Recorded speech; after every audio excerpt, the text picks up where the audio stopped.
Hello and welcome to video lesson 12 on bending.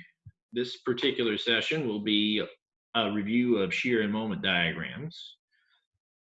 As these have been taught in statics, I will not go into significant depth in the construction of shear and moment diagrams or shear moment functions or internal shear moment at a point. However, I will remind you of certain important points in a just in time kind of way. So our objectives for this session are to calculate internal forces and moments at a point in a beam, to be able to draw shear and moment diagrams for a beam quickly using differential relationships, and to determine shear and moment functions for a beam. So if you need a review of shear and moment diagrams, consult Beer and Johnston's section 5.1 and 5.2. So let's go with our first example. And for the beam shown below, we want to determine the shear force in the bending moment at a point 2 meters to the right of point A. Now, if I want to figure out what the bending moment is, I need to take a look 2 meters in, make a cut through the beam, and I need to expose the internal forces as they act on either side of the cut on the beam that would be left. So I could take a look at the left side of the cut, and I would have an internal shear and internal moment. And these are drawn in the positive sign convention for the left side of the cut. And I could also take a look at the right side of the cut and take a look at the equilibrium of this particular portion of the beam. And I would have positive moment and positive shear as I've drawn them there. So for the left side of the cut, shear is positive down and moment is positive counterclockwise. For the right side of the cut, shear is positive up and moment is positive clockwise.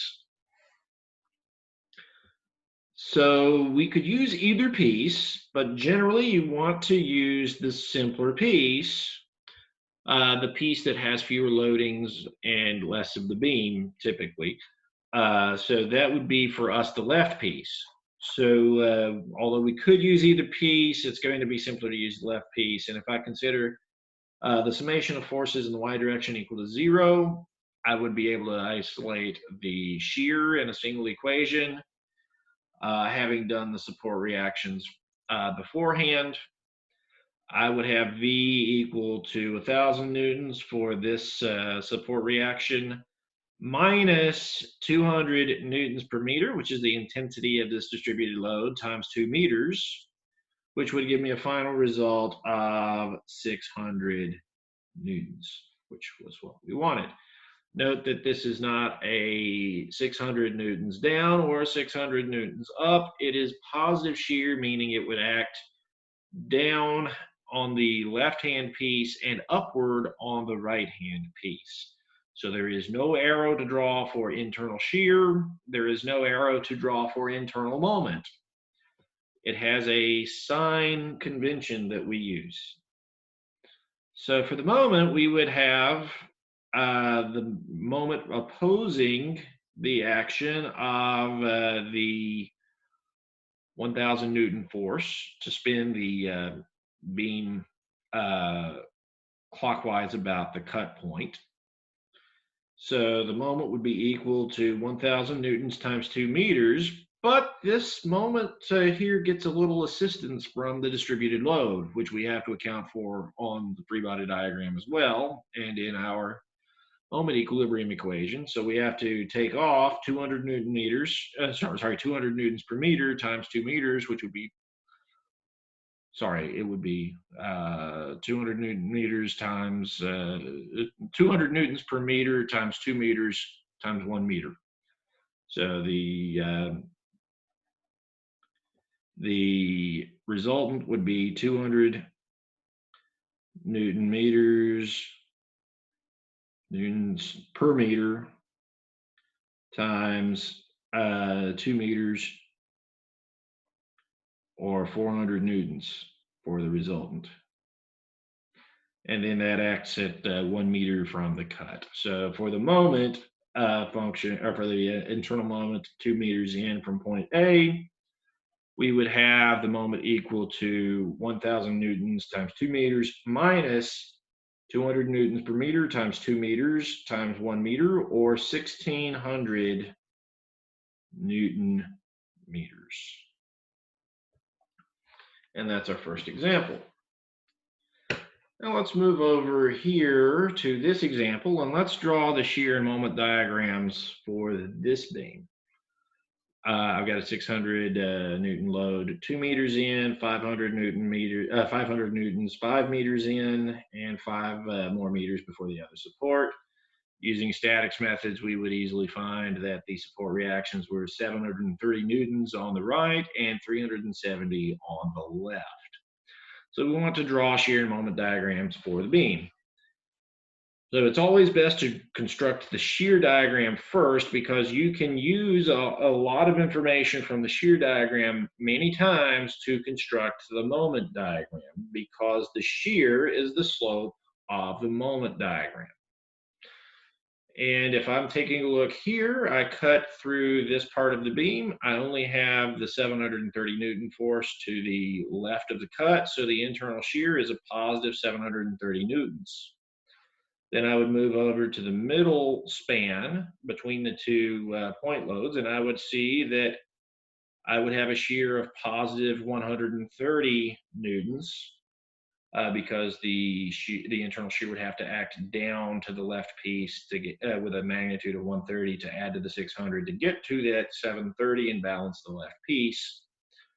And then I would have a negative shear of negative 370 newtons, because I could pull this piece, I could cut through this third span, I could take a look at the right part of the cut.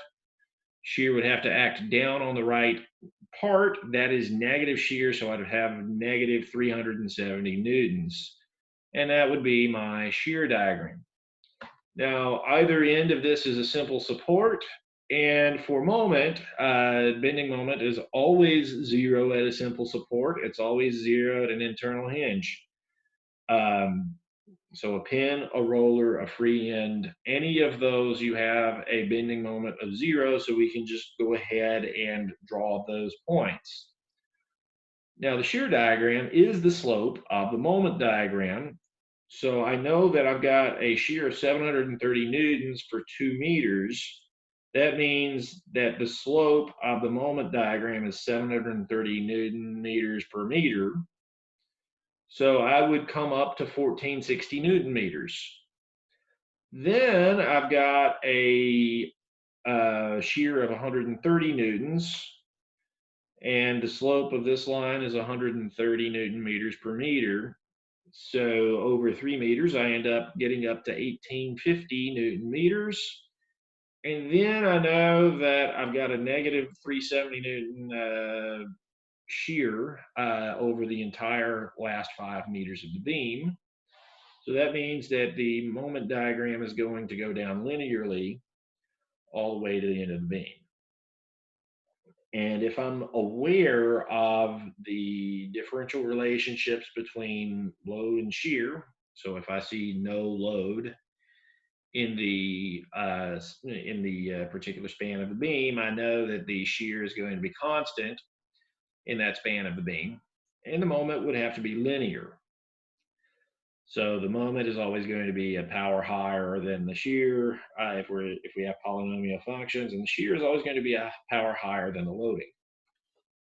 So if the loading is 0, shear would be constant and moment would be linear, as we see here. Then finally, it is going to be important to get to moment functions. So let's talk about how we would do that for each section of this beam. This is a straightforward problem. 200 newtons per meter is the distributed load over the first 6 meters of the beam.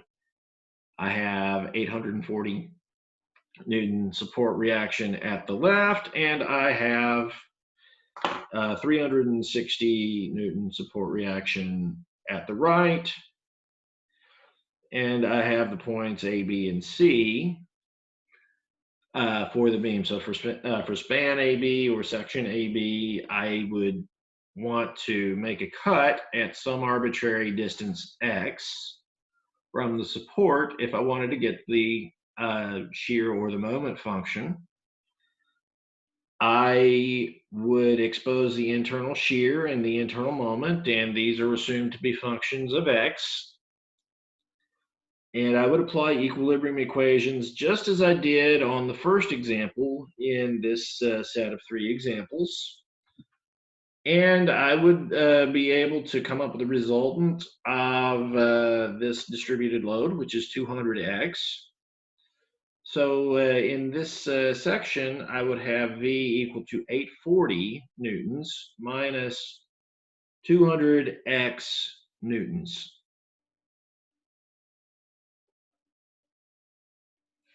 And then the moment, I would do the same thing that I did at a particular point over here. I'm just letting that point have a value of x as its location from the support.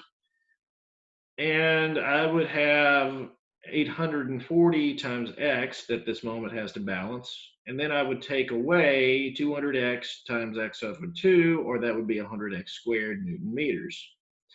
Once again, if I took the derivative of the moment, I would have the shear. So I would take the derivative of 840x, have 840 minus the derivative of 100x squared. That gives me 200x.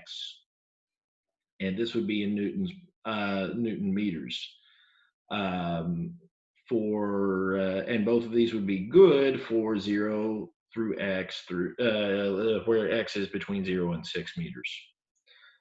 Then I would need to do a separate set of functions for section BC. Why? Because there's an abrupt change in the loading. So for section BC, I would need to draw the free body diagram, and I'm going to take the piece to the right of the cut. So when I take the piece to the right of the cut, I'm measuring x from point A. So the length of this segment is actually 10 minus x. And in this section, the shear would have to act downward, but positive shear for the right part of the span would be upward. So V is equal to negative 360 newtons. And then if I did moment equilibrium, I would have the moment equal to 3600 minus 360x Newton meters. And these functions would be good for 6 less than or equal to x less than or equal to 10. So if I'm doing shear moment functions, I need to handle them piecewise. And that's all for lesson 12.